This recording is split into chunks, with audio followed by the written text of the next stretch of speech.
Hi నేస్తమ నేస్తమ లాగ్స్కి స్వాగతం. చదువును అందరూ ఉన్నత శిఖరాలను అధిరోహించటానికి ఎన్నుకుంటారు. చదువుకుండే క్రమంలో తెలుస్తుంది వాళ్ళు అనుకున్నది సాధించే వాళ్ళు కొందరే అని. ఒక్కొక్కరిది ఒక్కొక్క సామర్థ్యం, ఒక్కొక్క నేపథ్యం. అన్నింటినీ దాటుకొని అనుకున్నది సాధించే వాళ్ళు చాలా అరుదు. మనిషి తనను వేరే వాళ్ళతో పోల్చుకోవడం లేదా పోటీపడడం దగ్గరే ఆగిపోతున్నాడు. జీవితాన్ని మనసారా ఆస్వాదించలేకపోతున్నాడు. కొంతమంది పట్టభద్రులు తమ జీవితాలలో అనుకున్నది సాధించాము అనే తృప్తితో బతకటం మొదలుపెట్టారు.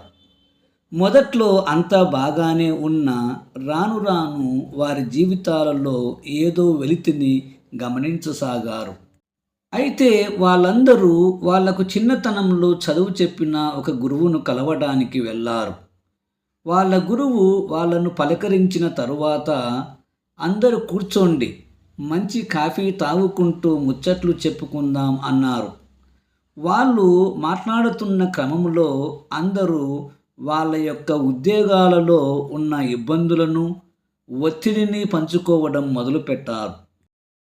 పెళ్లి చేసుకోకపోవటానికి కారణాలను, పెళ్లి చేసుకున్నాక అనుభవిస్తున్న ఒత్తిడిని, ఒడిదుడుకులను వివరిస్తుంటే మరికొందరు ఒకరి కింద పని చేసినప్పుడు ఇలాంటి ఒత్తిడిని భరించడం తప్ప ఏమీ చేయలేరని, కొందరి జీవితాలు ఇంతేనని, మా తలరాత అని వేదాంతాన్ని వెదజల్లుతున్నారు. అంతలో వాళ్ళ గురువు ఒక పెద్ద పళ్ళెంలో వేడివేడి కాఫీని అందమైన గాజు గ్లాసులలోనూ, పింగాణి గ్లాసులలోనూ, ప్లాస్టిక్ గ్లాసులలోనూ, అల్యూమినియం గ్లాసులలోనూ, స్టీల్ గ్లాసులలోనూ నింపుకొని వచ్చి కావలసిన గ్లాసులను ఎంచుకొని త్రాగమన్నాడు. వాళ్ళందరూ అతి జాగ్రత్తగా అందమైన గ్లాసులను ఎంచుకోవడం గమనించిన గురువు వాళ్ళతో, ఏంటి మీలో ఎవరు పాడైపోయిన ప్లాస్టిక్ గ్లాసులను ఎన్నుకోలేదు, చాలా అందంగా కనపడుతున్న గ్లాసులనే ఎన్నుకున్నారే అన్నాడు.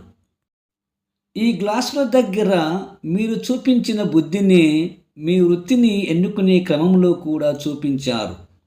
అందుకే మీ ఉద్యోగాలలో, జీవితాలలో ఈ ఒత్తిడి అన్నారు. మీరు తాగే కాఫీ మీద ఆసక్తి చూపలేదు, కానీ అందమైన గ్లాసుల మీదే చూపించారు అన్నాడు. జీవితం అనేది మీరు తాగుతున్న కాఫీ లాంటిది. వృత్తి, జీతం, హోదా, సొంతిల్లు, కారు అనేవి ఈ అందమైన కప్స్ లాంటివి. మీరు మీ జీవితాన్ని ఎంత తృప్తిగా జీవిస్తున్నామన్నది ముఖ్యం, కానీ ఈ సుఖాలు వసతులు కావు అన్నారు. మీ జీవితాలను మీరు సంతోషంగా జీవించండి.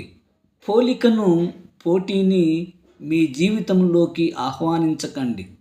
ఎందుకంటే ఈ ప్రపంచంలో అన్నీ ఉన్నవారు సంతోషంగా ఉన్నారని చెప్పలేము. ఏమీ లేనివారు సంతోషానికి దూరం అయ్యారని కూడా చెప్పలేము. ఉన్నదానితో తృప్తి చెందడం కంటే మరొక ప్రశాంతమైన జీవితమే లేదు. ఇతరులతో పోలిక మరియు పోటీ మాత్రమే మన ప్రశాంతతను ఎగరేసుకొని పోయే గ్రద్దలు. ఆ గ్రద్దలను మీ జీవిత ఆవరణలోకి రానివ్వకండి. నన్ను, నా ఆలోచనలను సపోర్ట్ చేయడానికి నా ఛానల్ను సబ్స్క్రైబ్ చేసుకోండి.